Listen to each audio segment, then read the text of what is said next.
warahmatullahi wabarakatuh. Waalaikumsalam warahmatullahi wabarakatuh. Alhamdulillah para pemirsa semua, pada hari ini saya bisa bersilaturahim datang ke tempat peristirahatannya Bapak Letnan Jenderal Purnawirawan Gajah Suparman, yang tepatnya sederhana namun sangat menyejukkan. Sehat Bapak? Alhamdulillah. Saya harus sebut Pak Jaja, Pak Suparman, apa Pak? Biar lebih akrab, Pak Jenderal. Izin. Ya akak aja lebih pantas lah. Biar kelihatan Sundanya. Bukan Sundanya ya, supaya bisa saling mengisi saja. Siap, kalau begitu. Bukan berarti ini ya Bapak, izin saya kembali akan menjaga. Iya. Oh, siap kan. Dan jangan terlalu banyak minta izin ya. Siap. Maklum, kalau dengan jaga, kalau nggak siap salah nanti. Ya. Kang, ngomong-ngomong kemana aja nih Kang selama ini? Akang ini seolah di telan bumi tidak ada berita. Ini ya Kang. Kalau tanya kemana, saya tetap ada. Ada di mana-mana. Ada di mana-mana kan? Ada di mana-mana dan ya aktif juga, banyak memikirkan kepentingan rakyat, juga kepentingan para purnawirawan yang saya mengumpulkan data agak begitu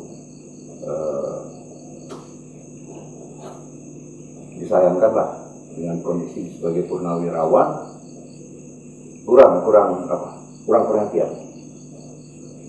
Jadi itu saya tetap melakukan kegiatan itu dengan batas-batas kemampuan yang saya miliki, gitu kan? Ya di masa akhir jabatan itu pengabdian kepada negara itu kita tidak boleh diam dan terus berkarya untuk kepentingan orang banyak, dan itu yang saya lakukan. Siap. Kan, Akang ini kan satu-satunya orang Sunda. Sukabumi ya kan? Sukabumi kan? Bisa sedikit cerita kan? Akang ini dari anak kolok, anak seorang, artinya dari keluarga sederhana, bisa mencapai tingkat bintang kan tidak mudah kan? Ini gimana ceritanya kan? Sedikit aja kan, biar teman-teman pemirsa tahu semua. Saya bukan berasal dari keluarga kaya, pengusaha atau pejabat, tapi keluarga saya itu keluarga yang sederhana. Bapak saya kerja sebagai polisi, dulu Menpo, Istimen Pelopor dulu ya. Ibu saya juga sebagai ibu rumah tangga yang mendidik anak-anaknya. Ya, saya dari keluarga besar, beliau melahirkan 7 orang anak, dan salah satunya saya ada yang jadi tentara. Itu ada cerita tersendiri, ya, mengapa saya jadi tentara. Kemudian atas permohonan ibu saya kepada Allah SWT itu, ya, karena di Sukabumi itu kan banyak taruna akademi kepolisian dan taruna akabri kepolisian waktu itu. Ya. Beliau lihat taruna gagah begitu, kita duduk di depan rumah, ibu saya bilang, ya Allah, jadikanlah satu saja anak saya jadi jenderal. Terkabul ya? Ya, akhirnya terkabul karena ya, mungkin sudah garisnya seperti itu ya. Jadi saya bisa jadi jenderal dengan perjuangan yang berat ya, karena tanpa perjuangan kerja keras nggak akan tercapai itu. Jadi saya bukan satu jenderal, banyak juga jenderal di Sukabumi yang senior banyak ya, apalagi kesini banyak. Dulu susah kita melihat jenderal, sekarang alhamdulillah sudah agak sedikit merata ya. Ada dari beberapa daerah sudah banyak yang menunjukkan prestasinya, dan itu sangat membanggakan itu. Dan jabatannya juga luar biasa nih kalau saya lihat nih Akang ini. Wah, dan mulai Kasdam, Pangdam, sampai terakhir Pangpesan ya Pak, ya kan ya? Iya, alhamdulillah saya itu pernah mengisi jabatan-jabatan yang ada di strategis, bukan strategis saja, di semua di lini TNI dan Angkatan Udara. Misalnya, saya pernah menjadi komandan di satuan tempur. Ya. Itu dari Danton sampai dengan komandan brigade tempur.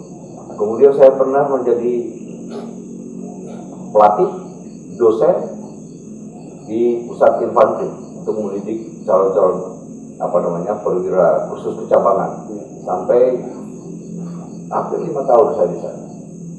Kemudian saya pernah jadi komandan Resimen Taruna Akademi Militer tahun 96 ya. Dan terakhir di bidang pendidikan saya menjabat sebagai komandan saya seperti ini tahun 2000 sampai 2003, cukup lama, jabatan cukup lama. Kemudian di bidang pembinaan teritorial saya pernah menjabat Dandim, kemudian asisten teritorial Jakarta pernah saya jabat, dan terakhir sebagai Panglima Kasdam, Panglima Kodam Brawijaya, Panglima Kodam DKI Jakarta Jaya.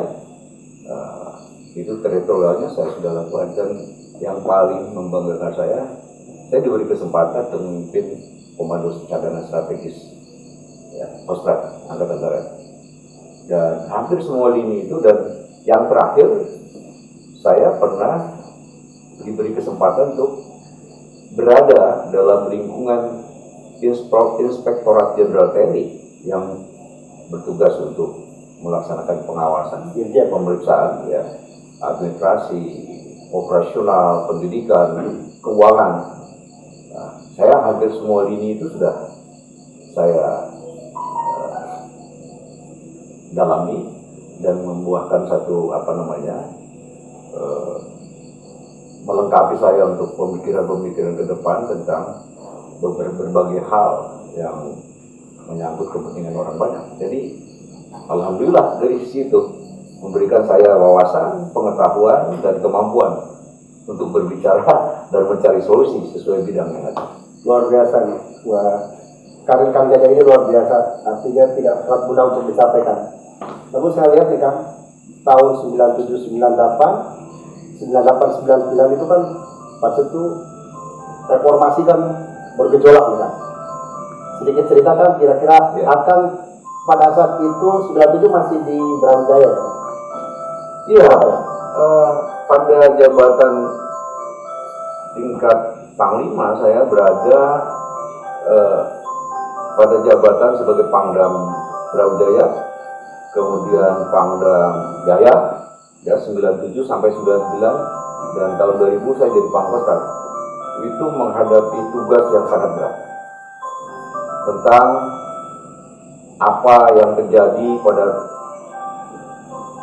tahun 97-99 itu yang kita kenal dengan nama masa perubahan, reformasi. Jadi saya mengerti, paham betul tentang kegiatan apa yang terjadi sebelum terjadinya aksi perubahan itu. Saya paham betul tentang apa yang terjadi pada masa perubahan itu dan pasca perubahan dalam segala hal, mulai dari kegiatan yang penting, seluruh hal yang termasuk dalam kegiatan bermasyarakat, berbangsa, bernegara, saya ketahui pada aktiviti waktu itu. Dan justru itulah yang menjadi bumerang buat saya, karena Anda tahu pada waktu itu saya pernah juga diajak oleh mereka yang mewakili atau dari kelompok perubahan lah untuk masuk ke dalam kelompok mereka, ya kan? Waktu saya jadi Pangdam Brawijaya, tapi saya tolak karena saya katakan saya bersumpah kepada Allah SWT untuk melaksanakan tugas untuk kepentingan negara dan bangsa, dan saya siap mengorbankan jiwa dan raga apabila negara membutuhkan itu. Jadi urusan mereka mengajak saya itu urusan politik, silakan, itu urusan Anda. Tetapi urusan keamanan yang kebetulan itu saya diberi amanah, itu tanggung jawab saya. Berarti kalau boleh tahu kan 98 tuh berarti tongkat keamanan tuh ada di Kang Jaja sama Panglima. Pada beberapa tempat ya, di 2 tempat strategis. Jawa Timur adalah waktu itu menjadi satu barometer tolok ukur keamanan nasional, ya kan, di Indonesia. Kemudian Jakarta adalah pusat pemerintahan. Jadi kalau Jawa Timur ini meledak waktu itu, maka ya Jakarta bisa meledak atau tidak, tapi berpengaruh terhadap nasional. Alhamdulillah waktu saya di sana, saya bisa atasi itu dengan baik, ya kan. Kuncinya adalah komunikasi. Ya. Komunikasi. Kalau itu enggak, kita mampu berkomunikasi pada waktu itu, dan mungkin juga sekarang, ya kan. Nggak mampu berkomunikasi, membuka diri, mampu mendengar, mampu mencarikan solusi, dan mampu memutuskan, mungkin akan lain ya hasilnya. Tapi pada waktu itu saya mengalami, saya lakukan dengan santai, ya, ikhlas tapi tegas. Saya tidak pernah nangkapin orang waktu itu, baik di Surabaya maupun di Jakarta, Jawa Timur maupun di Jakarta, tidak pernah nangkapin orang. Semua bisa diselesaikan dengan komunikasi yang baik dan mampu mendengar, mampu memberikan saran, membuka wawasan dia. Dan silakan, itu urusan kamu, tapi jangan merusak. Saya urusan keamanan. Tapi kalau terjadi satu perubahan yang drastis, bisa darurat, aku loh yang akan ngambil alih. Pengamanannya maksudnya, ya, atas perintah. Gitu. Jadi, ya memang berat. Ya. Berapa tahun tuh? Jakarta di Surabaya setahun, di Jakarta 19 bulan, berarti 1,5 tahun, 2,5 tahun itu. Susah tidur, karena nggak pernah berhenti kita berpikir, ya, berolah pikir, mencari solusi gitu. Nah, tapi itu yang mendidik kita sampai sampai sekarang seperti ini, ya kan? Sekarang saya udah 74 tahun loh. Wah, ya masih gagal? Bukan gagal ya, karena ya kita ikhlas saja. Cuma dengan keberadaan saya pada tahun 1998 itulah yang saya katakan jadi bumerang. Terlalu banyak tahu, terlalu banyak mengerti, kan? Nah, itulah jadi enemy. Itu yang terjadi selama ini. Jadi mereka ada suka, ada yang suka, ada yang nggak suka. Yang nggak suka berada dia dalam kedudukan bersama penguasa-penguasa, dia banyak melakukan sesuatu. Itulah yang berdampak kepada saya. Tapi saya tetap senyum dan percaya kepada Allah SWT. Itulah luar biasanya kalian yang selalu smile, ikhlas, dan dulu dekat. Iya, syukur ya. Kang Akang berarti kan melewati fase zamannya Pak Harto, Pak Habibie, Gus Dur, Ibu Megawati, dan terakhir Pak SBY kalau saya dengar. Ya pada saat itu Pak SBY baru aja mulai. Artinya pengabdian Akang cukup luar biasa, tapi Akang tidak terjun ke politik kan? Iya. Saya lewat lainnya kan para saya lihat kenapa nih Akang bisa tunggu-tunggu nggak ada gitu kan? Kenapa tidak saya atau bagaimana? Mungkin alasannya kuat ya buat saya, karena saya berada pada posisi terjadinya awal perubahan, dan saya mengetahui apa konsep yang akan dilakukan pada ke depan setelah dia beralih mampu melakukan perubahan. Saya melihat seharusnya saya tidak berada di situ. Itu putusannya loh, dan saya tidak akan pernah masuk ke dalam lingkaran legislatif, eksekutif, apalagi yudikatif. Itu bukan ranah saya itu. Eksekutif, legislatif, saya tidak akan pernah masuk, karena saya sudah mengkalkulasi analisis kemungkinan, segala kemungkinan yang akan terjadi pada 20 tahun ke depan waktu itu sampai sekarang. Ya, saya melihat apa yang saya pikirkan, apa yang saya analisa, itu semua terbukti. Ya, saya banyak nulis, saya menulis satu buku jejak kudeta 97 sampai 2005. Itu saya bukakan sebagai pintu gerbang untuk membuka wawasan dari versi militer. Kan banyak tulisan perubahan itu dari berbagai sumber. Nah, saya mungkin pembuka, menjelaskan apa yang terjadi, apa yang sebenarnya terjadi itu, dan apa yang mungkin setelah terjadi perubahan, apa yang terjadi ke depan. Itu yang sudah saya tulis. Tapi dari buku satu itu sebenarnya pada setiap bab akan bisa melahirkan 9 atau 8 lagi judul-judul baru di situ. Nah, itu saya belum lakukan karena ya berbagai masalah yang harus saya hadapi. Cukup luar biasa ya perjalanan Kang Jaja ini. Ya, sangat fenomenal gitu kan. Aduh, luar biasa. Tapi sebagai orang Sunda, saya sangat kagum sekali dengan Pak Jaja. Terima kasih kan. Malam hari ini saya sudah diterima dengan baik. Tadi sudah dijamu makan. Dan alhamdulillah. Kang, ini ada yang lebih menjurus sih Kang. Apa ya Kang ya? Wah, bebas ya? Bebas ya? Warga negara kan bebas. Anda tanya saya jawab. Yang nggak perlu saya jawab, saya tidak jawab. Karena menghilangnya Kang Jaja menjadi kepenarasan buat saya. Cuma tiba-tiba muncul saya dengar-dengar Akang ini buat surat terbuka kepada Pak Presiden itu gimana kan ceritanya Kang? Coba Kang, tujuannya sangat aneh ya, Akang ini seorang pada perwira tinggi, akan juga kan pasti bisa komunikasi dengan Panglima atau Pak Presiden. Kenapa harus pakai surat terbuka Kang? Mohon maaf nih Kang kalau nggak apa-apa, itu penting untuk dijelaskan ya. Menurut saya logika saja, kita berpikir pakai logika gitu.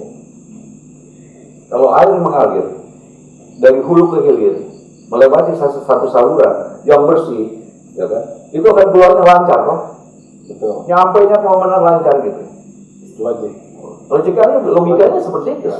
Nah, kalau dikaitkan dengan saya, kok saya itu seorang mantan jenderal, ya, nulis surat terbuka,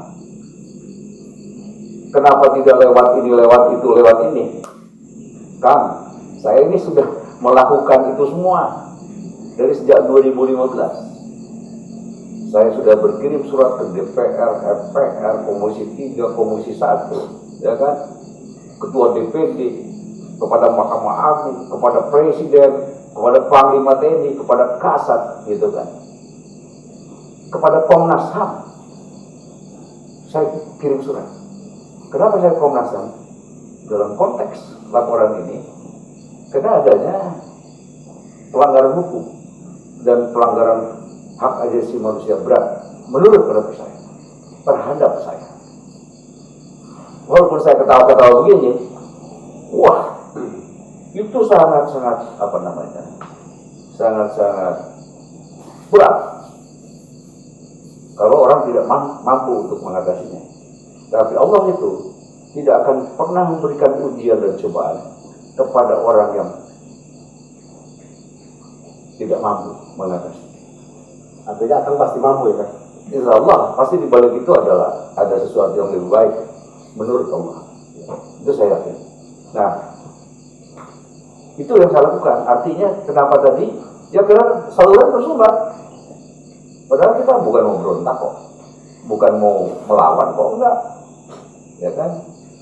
Kalau masalah hukum sebagai warga negara kan harus kita taat kepada hukum, ya kan? Dan menjalankan perintah hukum.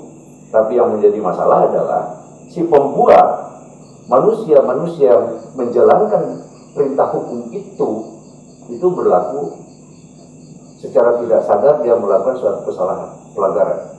Dan akhirnya mereka tidak sadar bahwa apa yang mereka lakukan akhirnya terjadi satu pengaruh akibat yang akhirnya orang itu merasa diperlakukan tidak adil oleh negara. Nah, itulah HAM berat.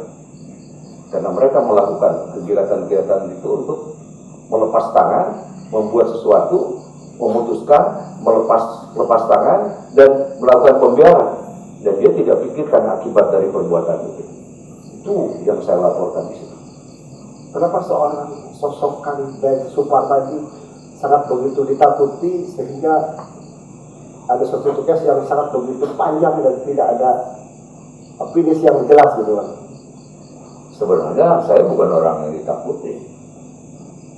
Ya, saya orang yang apa ya? Mereka tuh dengan mudah melakukan itu kepada saya. Dan saya terima aja. Saya ikhlas aja gitu. Karena itu satu risiko ya. Termasuk orang yang terpilih ya? Iya, terpilih untuk dicoba, diuji gitu ya. Nah, jadi begini. Kenapa saya? Kita bertanya kenapa saya? Tadi jawaban udah. Saya terlalu banyak tahu kali. Tentang semua hal. Semua hal. Di antaranya pada waktu 98 itu ada satu kelompok yang menamakan dirinya TNI Reformis. Oh, waktu dibentuk TNI Reformis, status quo dan sebagainya. Wah itu Ya, saya tahu semua kegiatan. Dan mungkin karena saya terlalu banyak tahu itu, dianggap berbahaya oleh mereka. Satu, yang kedua, jenjang karir saya begitu cepat. Bukan karena saya hebat, tidak. Situasilah yang menggiring saya untuk bekerja lebih baik dan menyelamatkan negara dan bangsa. Tapi penuh risiko. Tadi itu ada tawaran, ikut kelompok perubahan. Oh gini-gini, saya bilang enggak, silakan. Bapak di situ, saya di sini. Semoga semua perubahan terjadi secara demokratis. Alhamdulillah apa yang saya harapkan itu perubahan menjadi demokratis. 98, kalau tidak ada kesadaran dari semua pihak, itu bisa kayak Filipina. Datang ke sana, beredok itu akibatnya akan lebih porak-poranda kita. Tapi Allah memberikan jalan kepada kita semua, menyadarkan kita semua. Itu yang lebih baik secara demokratis perubahan itu. Ya pemilu 99. Tapi sebelum itu banyak masalah yang orang tidak banyak tahu. Gitu. Jadi karena orang tahu itu, ya hantamlah saya. Karir saya dipupus misalnya begini. Saya jadi Pangkostrat tahun 99. Pada umur saya 49 tahun. Cepat tuh kata orang, relatif sangat muda. Iya, ukuran muda itu relatif. Ya. Berarti bisa nggak dia? Ya, kan ukurannya itu mampu nggak gitu. Ya saya juga, saya nggak punya backing kok dia enggak. Saya nggak punya, saya anak orang biasa. Orang biasa. Saya bekerja sungguh-sungguh dan bertanggung jawab. Pikiran saya, bagaimana semua supaya selamat, itu yang ada. Dan akhirnya punya akibat fatal, dianggap itu kemudian disingkirkan. Dan pada tahun 2000 itu, tatkala saya serah jadi Pangkostrat, itu ada skenario saya jadi Pangkostrat hanya 3 hari. Kok tahu? Ya orang saya tahu. 3 hari cuma dipindahkan ke Bandung dan istilahnya. Tapi saya bisa bertahan sampai 3 bulan. Itu juga membuat mereka marah. Yang disiapkan itu, dan mereka melibatkan penguasa, ya kan? Pada saat itu ya? Iya, melibatkan penguasa gitu. Ya atau tidak ya, mari kita bicarakan setelah ini gitu. Ucap fakta yang kuat. Mereka mengatur semua jabatan itu, membagi-bagi TNI itu menjadi beberapa bagian yang pro dia, ya kan? Itu kan zaman tahun 65 lah, itu seperti itu situasinya. TNI diporak-porandakan oleh orang TNI juga atas perintah siapa, gitu kan? Itu perlu kita bahas itu nanti, ya kan? Ya pada saat itu ada 2 kubu, mau darat, laut, udara, polisi masuk sih. Wajar nggak? Ya, dalam situasi politik seperti itu menurut saya wajar terjadi. Tapi mampukah kita mengatasi itu? Itu yang perlu kita jawab gitu. Ternyata TNI mampu kan sekarang berbalik lagi pada saya. Saya sudah pada saat itu diisukan korupsi juga tahun 2000 itu. Setelah serah terima, beberapa waktu kemudian diisukan korupsi 189 miliar. Itu oleh pejabat resmi pada waktu itu diumumkan. Tapi berselang 3 bulan itu pemberitaan sampai besar ya, media lokal dan luar negeri heboh dunia itu. Tapi 3 bulan kemudian mengatakan tidak ada apa-apa. Yang ada administrasi. Bahkan ada 2 kolonel yang akan dimasukkan ke penjara. Waktu itu saya katakan, Bapak Waksat, saya sudah bilang, saya tidak lakukan itu karena saya sudah tahu. Maka administrasi saya siapkan benar gitu. Yang kedua, kalau Bapak itu periksa tersangka, dijadikan masuk ke penjara, saya akan take over tanggung jawab mereka. Saya yang jadi terdakwa, dia anak buah saya pada masa saya jabatan saya. Kenapa Bapak urus dia? Kenapa tidak tangkap orang-orang yang membuat masalah? Akhirnya selamat mereka, ya kan, selamat. Dan itulah bentuk tanggung jawab sebagai seorang komandan. Tidak ada bawahan yang salah. Ya, yang ada pimpinan dan pimpinan berani bertanggung jawab. Jangan lepas tangan. Ini kan kebanyakan lepas tangan. Saya take over. Karena sekali kita terjadi mendapatkan tekanan seperti itu, kita jangan terus down dan mundur dari arena itu. Kita fight dengan kebenaran untuk menunjukkan keadilan. Begitu. Itu juga mungkin merupakan potongan saya supaya karir saya di situ dihantam Pangkostrat opini publik. saya jelek, satu, saya nggak akan terus. Kenyataannya memang tidak terus. Ke Dansesko, ya kan? Dari Dansesko terus ke Irjen. Itu sampai sekarang tidak pernah ada jabatan itu lebih dari 2 tahun. Ada yang lebih cepat, setahun, saya 3 tahun, Irjen 3 tahun. Itu. Jadi buat saya happy aja dan lakukan itu dengan baik.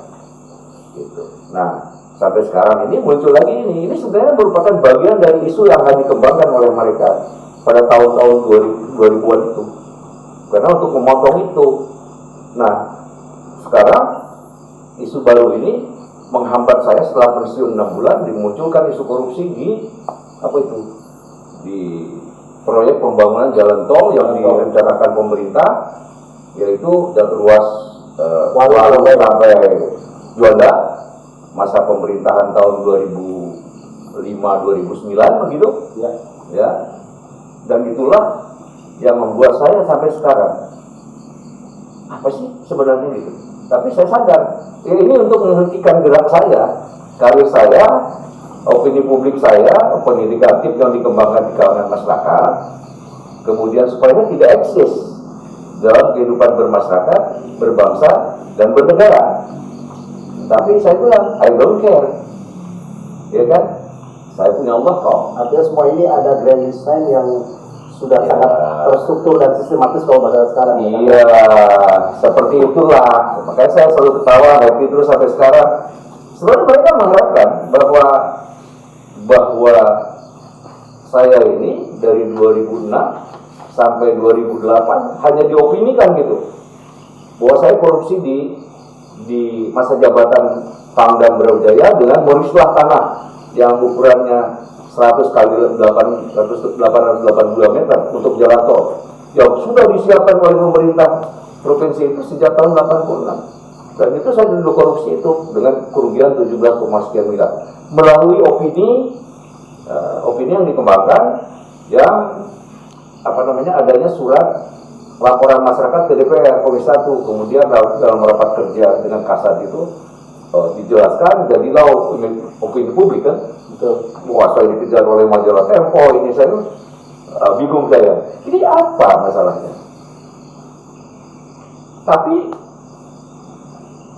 seiring perjalanan waktu 3 tahun itu 2006, 2007, 2008, 2009 kok nggak ada langkah-langkah tindakan dari aparat penegak hukum ataupun dari komandan ataupun pimpinan di mana satuan saya terakhir bertugas. Tidak ada untuk menanyakan apa benar, apa itu kemudian diperiksa. Tidak ada. Artinya saya dibiarkan dengan opini itu dan saya tidak mendapat simpati dari semua orang.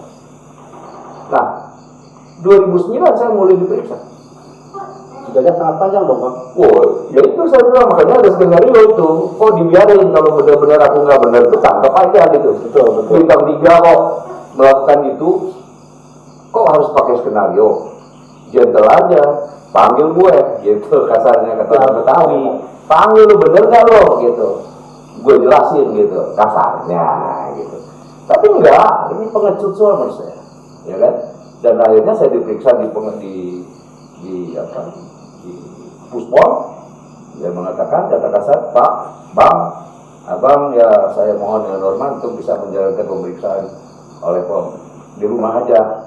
Nanti pakaian sipil, pemeriksaan. Saya bilang, no, saya hormati institusi. Saya akan datang di POM. Periksa saya sebagaimana aturan hukum yang berlaku. Jelas dan tegas saya katakan. Karena saya yakin ini skenario-nya akan berjalan terus. Kalau Anda tanya, apa sih masalahnya? Ya itu tanah itu dibangun oleh negara, pelaksananya PT CMS, ya kan? Nggak tahu itu, saya nggak perlu lagi menutupi nama itu.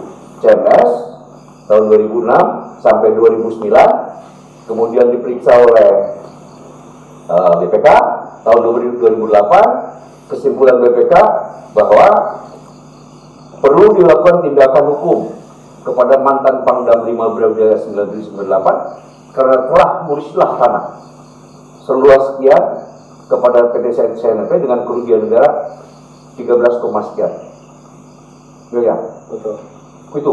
Itu hampir sama dengan opini yang dikembangkan pada tahun 2006 Makanya saya bilang pelanggaran HAM berat nih, orang luar sipil dengan orang dari institusi WPK menciptakan suasana ini, itu kesalahan pada tahun 2006 dilimpahkan kepada saya yang pernah menjabat tahun 97-98. Akalnya di mana gitu loh, logikanya di mana gitu loh. Padahal tanah itu sampai saya sidang tahun 2013 divonis, tanah itu masih tercatat di Kementerian Keuangan, masih atas nama Kodam. Masih aset negara dong kan? Ya aset negara. Jadi sebenarnya yang dikatakan kerugian negara nggak ada, karena tanah itu tidak pernah diislah, tidak pernah dihibahkan, tidak pernah ada proses pengalihan. Nah, waktu zaman saya 97 itu ada permintaan dan kita proses ke kasar, disetujui, kemudian diberi petunjuk begini. Nah itu tindakan dari sejak saya pindah itu dilanjutkan oleh pengganti saya sampai Desember 2008, 98. Akhirnya proses selesai, mengikuti petunjuk kasar. Tahun itu program pembangunan jalan tol di seluruh Indonesia dihentikan. Zaman Pak Harto, kemudian baru dibuka lagi dengan rencana atau program zaman Presiden tahun 2005, 2009. Pak SBY. Ya saya lupa, Pak SBY mungkin. Itu. Terus zaman itu ada kesalahan. Harusnya mereka yang bertanggung jawab. Tidak kan? Dari mulai yang punya tanah, Kasat sampai dengan Panglima TNI Dephan, kemudian yang membuat kebijakan, PU sebagai pelaksananya di pemerintah, kemudian Menteri Keuangan yang berkuasa tentang tanah-tanah negara, ya kan? Kemudian perusahaan yang ditunjuk, harusnya mereka yang bertanggung jawab. Kok aku sih? Ya, Betul. aneh nggak kan? Aneh. Tapi terjadi di negara kita ini. Sampai ini terjadi ponisnya juga. Diponis aneh. Terus selama sidang saya itu senyum aja, karena nggak ngerti apa yang mereka ngomongkan. Apalagi saya punya pengacara 10 orang, 5 tentara, 5 sipil. Itu setiap minggu saya pulang pergi Jakarta Surabaya. Oke? Jadi semua kita ini bingung gitu. Dan setiap sidang selalu mereka itu kolonel kan yang diberi pangkat bintang 3 untuk di dalam ruangan sidang. Ya, selalu saksinya ya para pengacara saya itu bengong-bengong melihatnya. Kalau tanya, ya saya kan Bapak tahu sendiri, saya kan perintah. Ya, saya tahu mereka tidak tahu masalah. Jangankan gitu, saya punya pengacara 10. Mereka nggak bisa menuangkan apa yang membuat satu pembelaan whatever itu sesuai eksepsi apa. Karena apa yang dibicarakan itu tahun 98, ya kan? Alhamdulillah saya masih ingat day to day, minute per menit gitu kan. Apa dan surat-surat saya lengkap itu. Karena saya didorong untuk itu. Alhamdulillah saya punya administrasi yang lengkap. Tapi karena perintahnya itu salah nggak salah masuk. Sebelum sidang dimulai sudah begitu ada perintahnya. Jadi Tapi akan seperti ini kan ada eksekusi kan? Mengeksekusi kan? eksekusi apa tuh? Artinya dari putusan itu kan 4 tahun itu harus ini. Tapi Iya. Begini. Lucu tuh. Lucu juga tuh. gimana? Lucu. Coba saya ingat dulu sebentar. Gini. Kalau seseorang didakwa melakukan tindak pidana korupsi yang merugikan negara, apalagi pangkatnya itu tinggi, bintang 3 seperti saya, itu vonisnya udah ditentukan lah, masuk penjara, harusnya langsung masuk hari itu. Begitu jam 12 malam di vonis, langsung masuk. Dan saya sudah bawa perlengkapan tuh. Anak saya yang sekarang umur 13 tahun, pada waktu itu umur 4 tahun, hadir di ruangan itu. Tahun berapa itu kan? 2013 ya? hadir mendengarkan putusan itu. Berakhir jam 1 lah kalau nggak salah malam. Jadi diponis 4 tahun penjara, denda 30 juta, harus mengembalikan uang negara 13, sekian. Saya katakan saya nggak ngerti Dan saya akan banding. Kenapa? Ini kesalahan orang lain, ya kan? Kalau saya yang ini kan, kenapa salah orang lain saya katakan? Di dalam berkas acara itu, berkas acara pemeriksaan, berkas kan segini nih. Itu saya nggak terima sebelum masuk sidang, itu sebelum dipanggil, enggak, itu hanya dakwaan. Harusnya kan diserahkan ke kita juga, sehingga bisa membuka. Ya setelah dibaca dakwaan baru bisa diserahkan ke saya. Mana sempat kita? Di situ jelas sekali itu. Yang dilalah nih, yaitu juga kekuasaan Allah. Kejadian tahun 2006, 2009 dibuat menjadi yang salah itu bukan mereka, tapi saya. Akhirnya dibuatlah perkara itu tahun 98. Jadi khusus 98 tuh. Oh, dimundurkan ya? Iya, jadi perkara di sini kesalahan saya, perkaranya 98. Dan manusia-manusia dipanggil saksi ini pada bingung gitu. Saya juga bingung, ini siapa sih? Kamu jabatannya apa? Yang nggak pada posisi yang benar, nggak ngerti itu ada korupsi di mana, korupsi nggak ada. Semua pada mencabut keterangan.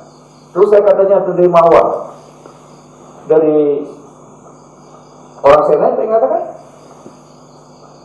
nggak ada hubungannya itu dengan ini. Terus yang kedua, kalau Anda pernah ngasihkan uang ke saya 17,6, mana? Dikirim pakai apa? Pakai cek. Mana bukti ceknya? Sampai detik ini cek itu enggak. Jadi yang ditunjukkan majelis hakim fotokopi. Enggak salah itu. Saya katakan waktu dibuka itu, saya nggak terima fotokopi. Ada yang yakin? Kalau betul saya korupsi, minta ceknya, lihat aliran dananya. Nggak dibuka itu. Dan orang yang mainkan itu juga nggak diperiksa-periksa sampai selesai. Bahkan semua itu saya laporkan ke Polda Jawa Timur. Mereka kaget karena yang dilaporkan orang yang gajah semua. Akhirnya dia bilang, berat nih Pak kalau gini ya. Kata-kata berat itu menjadi patokan saya. Ini pasti nggak lanjut. Akhirnya saya tanya suatu ketika, betul nggak? Sudah diperiksa? Sudah Pak, sudah datang. Terus mereka nggak gini. Terus bagaimana? Wah, ini kantor administrasinya kebakaran kemarin. Aneh nih, bila jadi saya ketawa aja. Kenapa saya ketawa? Saya sudah memperkirakan itu. Gitu. Dalam analisa kemungkinan saya, ini semua sudah dibayar kali. Ya, dari semua lah, saya mungkin agak nuduh ini. Enggak. Bagaimana mungkin pada sidang pertama, saya sidang pertama itu, kan penuntut. Ada seorang yang saya tahu, dia ini mafia komunikasi, kesana kemati. Apa dia kehadiran di situ nggak ada pentingnya buat saya. Buat orang itu nggak ada penting, tapi aku ngerti siapa dia. Gitu loh. Dan ketangkap juga karena ada di salah satu ruangan pengadilan ini, pejabat pengadilan ini. Saya katakan, akhirnya saya selidiki semua. Dalam waktu singkat saya tahu, wah ini permainan semua. Nah, tapi sebagai warga negara yang baik kan, saya menghormati hukum. Ya. Saya harus melaksanakan perintah-perintah hukum gitu. Nah, jadi saya ikutin aja dan saya tahu saya akan masuk, tapi ternyata tidak masuk. Harusnya kan kalau saya diputus divonis masuk 3 tahunan lah mungkin ya dengan potongan dan sebagainya. 2016 saya sudah bebas. Sambil saya tidak tahu masalahnya apa. Tapi ada PK dan sebagainya. Itu nggak jaminan buat saya, menurut saya. Karena kenyataannya begini.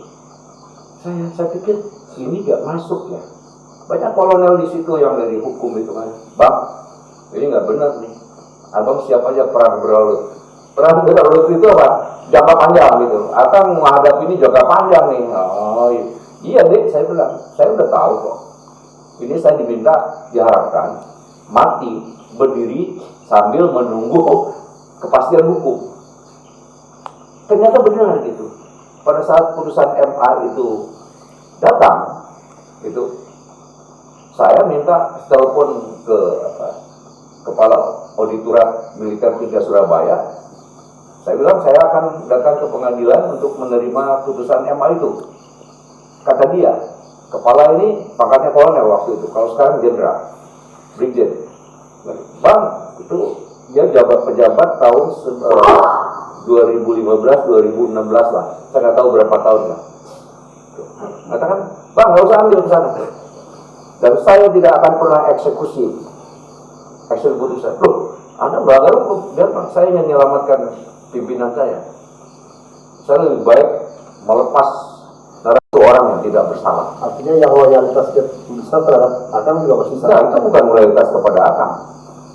Dia sebagai orang hukum, dia sarjana hukum kan, dan dia mengerti tentang hukum. Yang dia berani mengorbankan dirinya, dia loyal kepada pimpinannya, bukan kepada saya. Dia menjaga pimpinan jangan sampai salah gitu. Nah, ternyata sejak 2005 sampai dengan 2022 bulan April itu tidak ada orang yang mengutip, dan saya merasa wah, saya dirugikan panjang. Berapa tahun tuh? Dari opini 2006 sampai 2022, 16 tahun. Gak ada kepastian. Harusnya kalau masuk tahun 2015, 2018 atau 19 saya sudah selesai ya. Dengan tanda kutip koruptor. Gitu kan? Tapi nggak terjadi tuh. Ini baru tanggal 13 Mei saya dapat surat dari Auditorat Militer 3 Surabaya untuk menghadap tanggal 30 Mei dalam melaksanakan putusan MA, yaitu dia penjara 4 tahun, bayar denda, mengembalikan uang. Saya bilang, oh, ini skenario udah berubah. Bukan lagi mereka mengharapkan saya mati berdiri menunggu kepastian hukum, tapi mereka mengharapkan saya mati dalam penjara. Kan begitu logika berpikirnya. Kalau dia bilang begitu, nah, kenapa lu biarin 7 tahun dari 2015 sampai sekarang? Tanggung jawab siapa itu? Siapa yang salah? Ya kan? Terus siapa yang bertanggung jawab? Terus siapa yang berhak mengatakan itu salah atau benar? Nggak ada. Mereka saya datang kepada Ormil, saya baik saja, akomodatif saya, jadi komunikatif lah. Dipanggil saya datang, saya jelaskan begini, saya oke. Nah, ada satu sikap saya begini. Satu, waktu saya datang, saya tidak akan pernah berdebat dengan pelaksana, karena pelaksana dia suruh melaksanakan. Saya katakan, Jenderal, saya datang menghormati hukum dan menghormati Anda sebagai petugas hukum. Saya datang hormat. Jauh-jauh saya datang dari Jakarta ke rombongan, tapi setelah cek ada media nggak ada. Oke, pengacara saya simpan, nggak usah. Saya datang berdua dengan sekretaris. Jadi saya jelasin.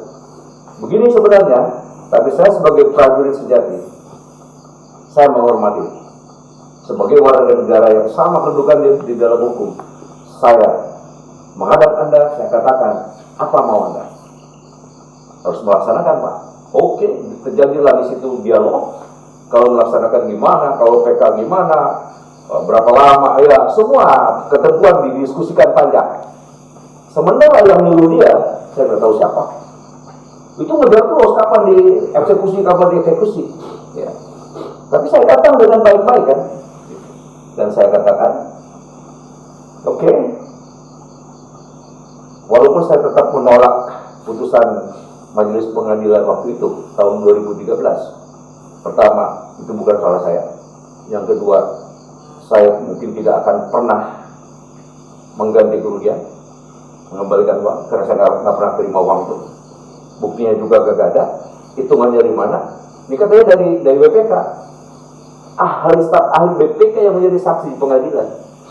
Yang terakhir mengatakan, seharusnya penyidik meminta ke BPK untuk melakukan pemeriksaan khusus, audit khusus.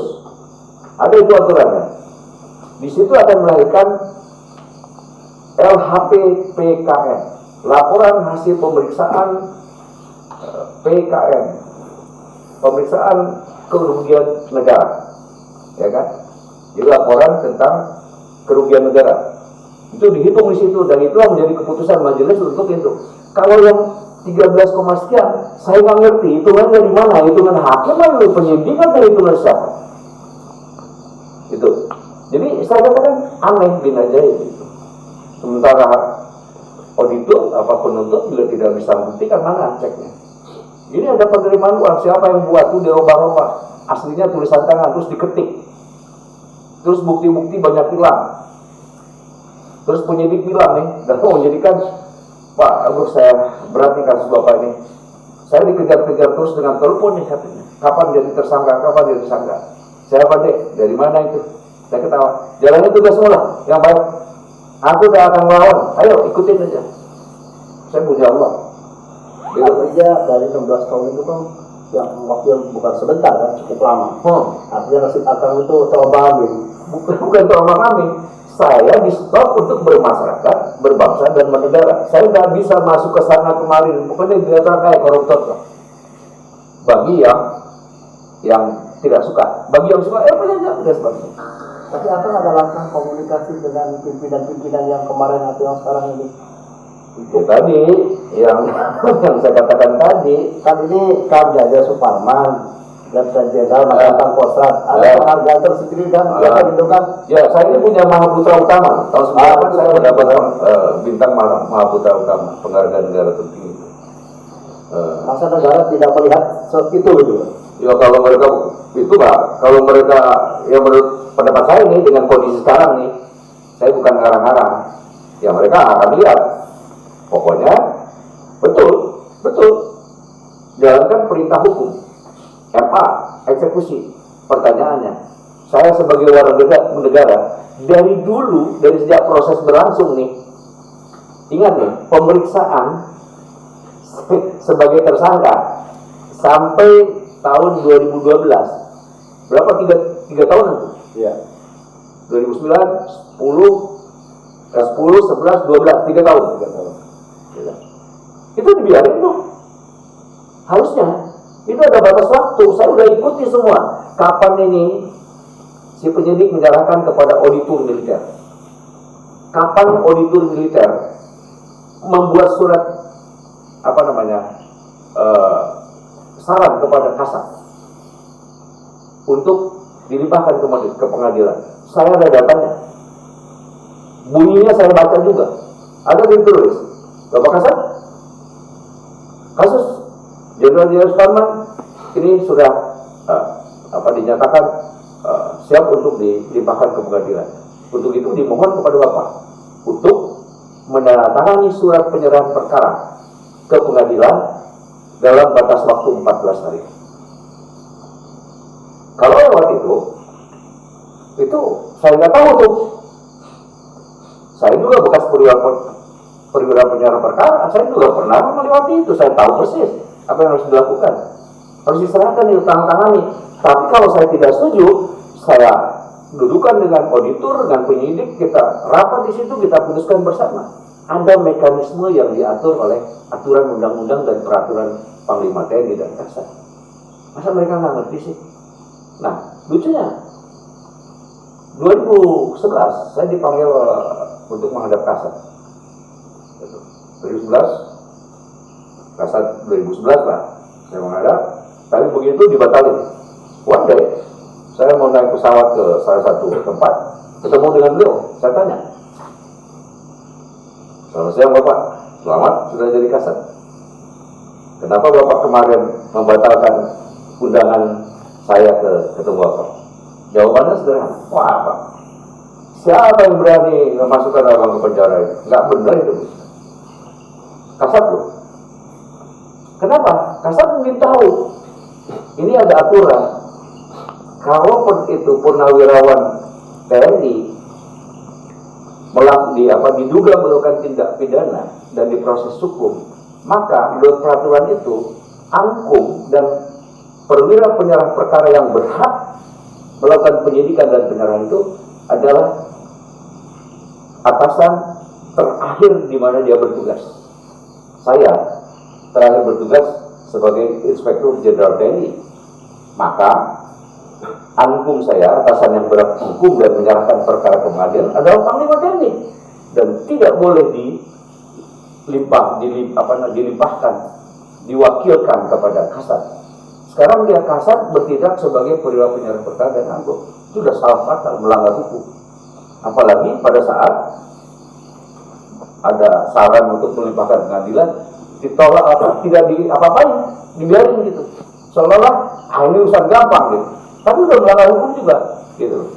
Nah akhirnya pada tahun 2012, 15 Januari 2012, saya ingat itu di Istana Negara saya menghadiri acara makan malam kenegaraan.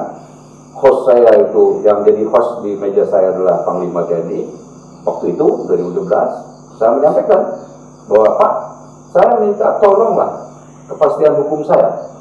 Ini sudah 3 tahun lebih sejak diperiksa sampai dengan sekarang, kok nggak ada kepastian? Kan banyak pelanggaran Pak ini, gitu loh. Maksud saya mengingatkan beliau, nggak mungkinlah saya menggurui beliau, harusnya Bapak begini, enggak. Itu nggak bagus menurut saya. Beliau lebih tahu, beliau Panglima. Saya hanya mengingatkan Pak, saya minta kepastian itu. Kalau emang Bapak yakin, limpahkan aja ke pengadilan. Nah, akhirnya mungkin memerintahkan Kasat untuk melimpahkan.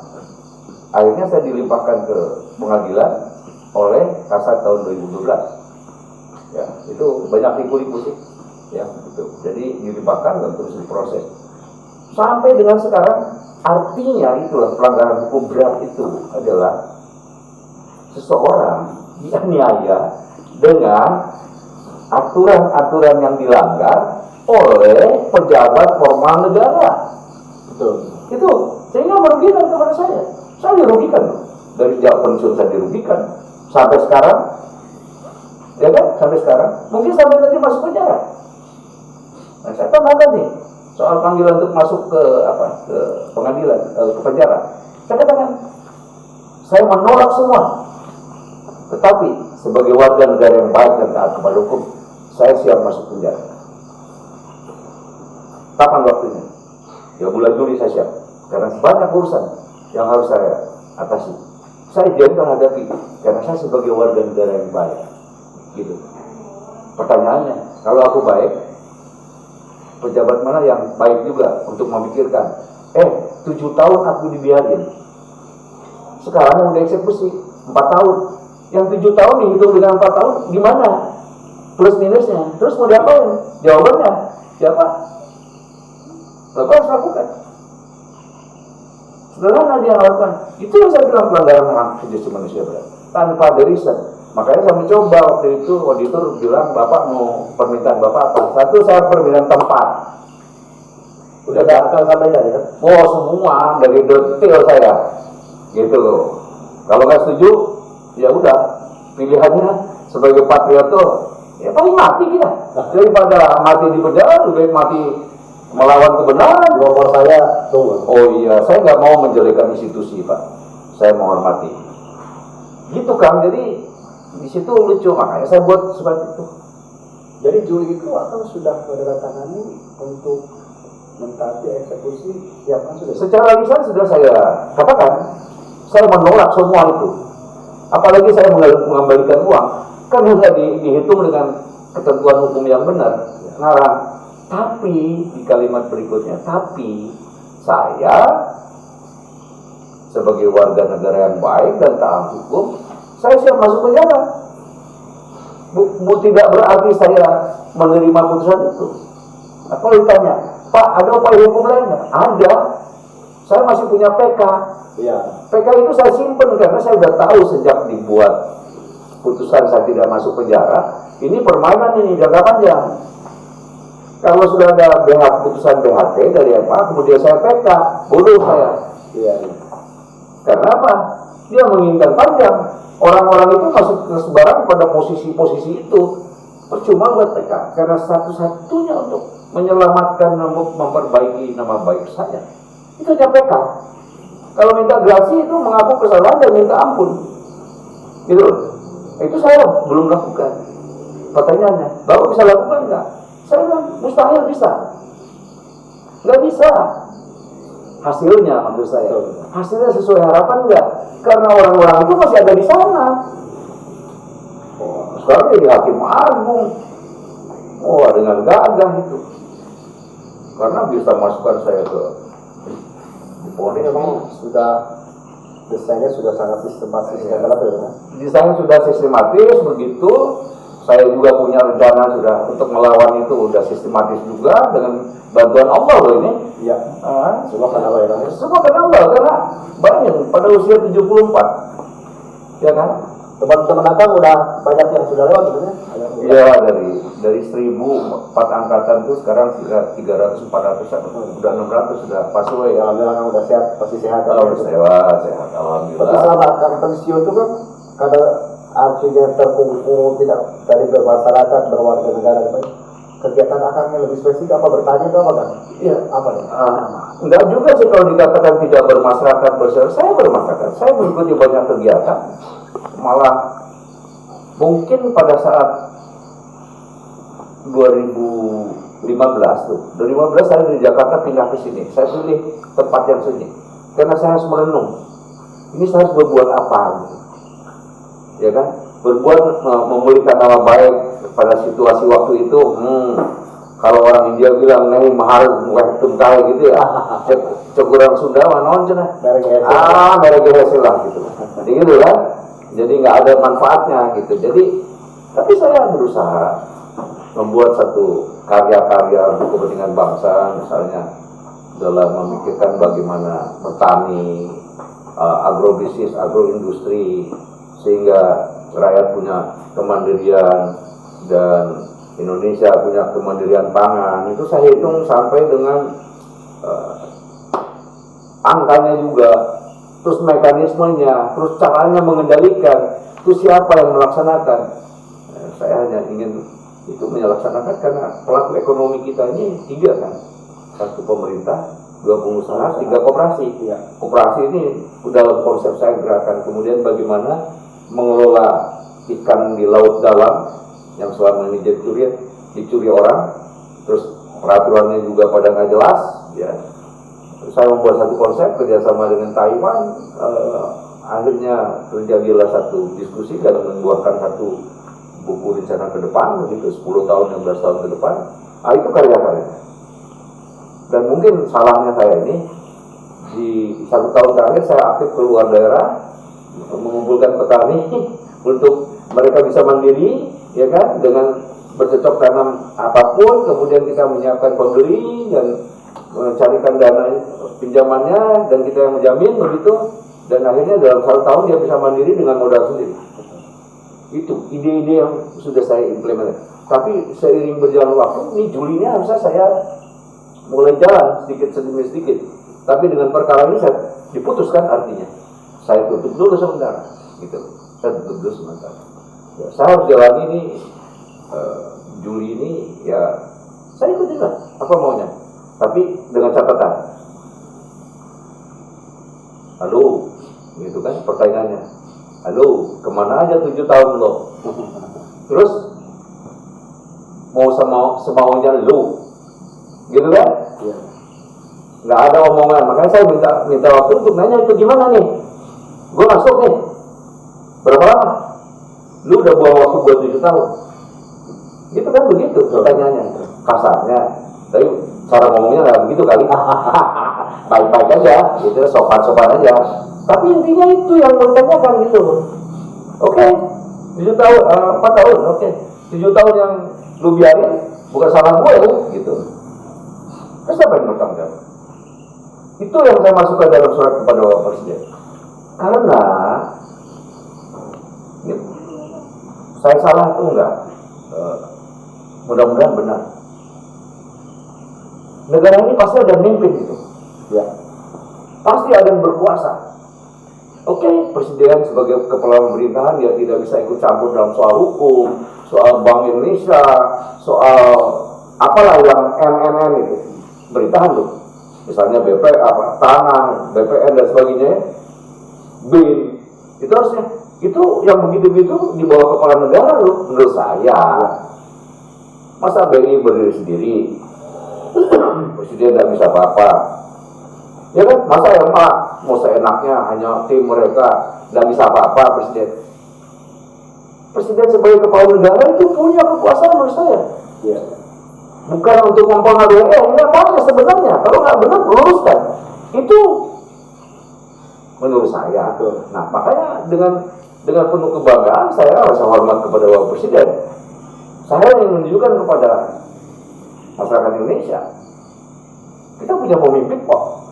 Itu. Kita punya yang memimpin kok. Kepada siapa lagi meminta keadilan gitu. That's why gitu kalau tanya mengapa seorang bintang 3 mengirim surat kepada presiden, kan ada panglima, ya itu kan sudah tertutup semua saluran sejak 2015 saya bilang. Dan bahkan supaya Anda tahu gitu loh. Tapi saya ketawa saja, banyak saksi dan saya banyak berdiskusi dengan mereka yang muda-muda di bawah itu, apalagi pensiunan prajurit itu. Dan Anda berharap dari surat terbuka kepada Bapak Presiden ini, mudah-mudahan ini bisa menjadi satu-satunya jalan untuk bisa menetralisir dan memperbaiki. Ya harapan saya boleh, tapi begini buat saya ngirim surat ini sebagai bahan pembelajaran kita semua, rakyat, para pemimpin di berbagai sektor ya gitu, strata, pemimpin yang berkaitan dengan hukum dan sebagainya. Jadikan ini pembelajaran. Ini saya bintang 3 aja diperlukan seperti ini, apalagi rakyat, apalagi saya, apalagi lu, gitu kan? Langsung tangkap, langsung masuk tuh, maka hati-hati. Tapi kan saya ingin memberikan satu pembelajaran kepada masyarakat. Ya, walaupun kamu diperlakukan seperti itu, tapi kamu harus tetap tunduk kalau lakukan upaya-upaya yang terbaik untuk itu. Kalau tidak, ya kepada siapa? Ya lapor presiden. Ya kan? Mudah-mudahan itu. Saya kira itu mungkin yang ini. Siap. Oke. Alhamdulillah kan ini cukup panjang tapi cukup menarik dan akhirnya menjadi suatu wawasan khusus buat saya dan juga buat teman-teman. Hadis mengatakan bahwa sebaik-baiknya manusia adalah bisa buat orang lain. Oh itu penting. Bisa bermakna bermakna. Insya Allah Kang Jaja walaupun dalam kondisi yang sekarang masih katakanlah belum bisa bagikan burung terbang ya, tapi masih banyak bahas. Tapi insya Allah bersama Akang. Amin ya robbal alamin. Salam hormat buat keluarga semua. Terima kasih banyak. Selalu panjang umur dan salam juga buat anak semuanya ya. Sama-sama, terima kasih atas kehadirannya. Baik pemirsa, demikian wawancara kami malam hari ini dengan Bapak Letnan Jenderal Purnawirawan Jaja Superman yang disiarkan langsung dari Sukabumi. Wassalamualaikum warahmatullahi wabarakatuh. Waalaikumsalam warahmatullahi wabarakatuh.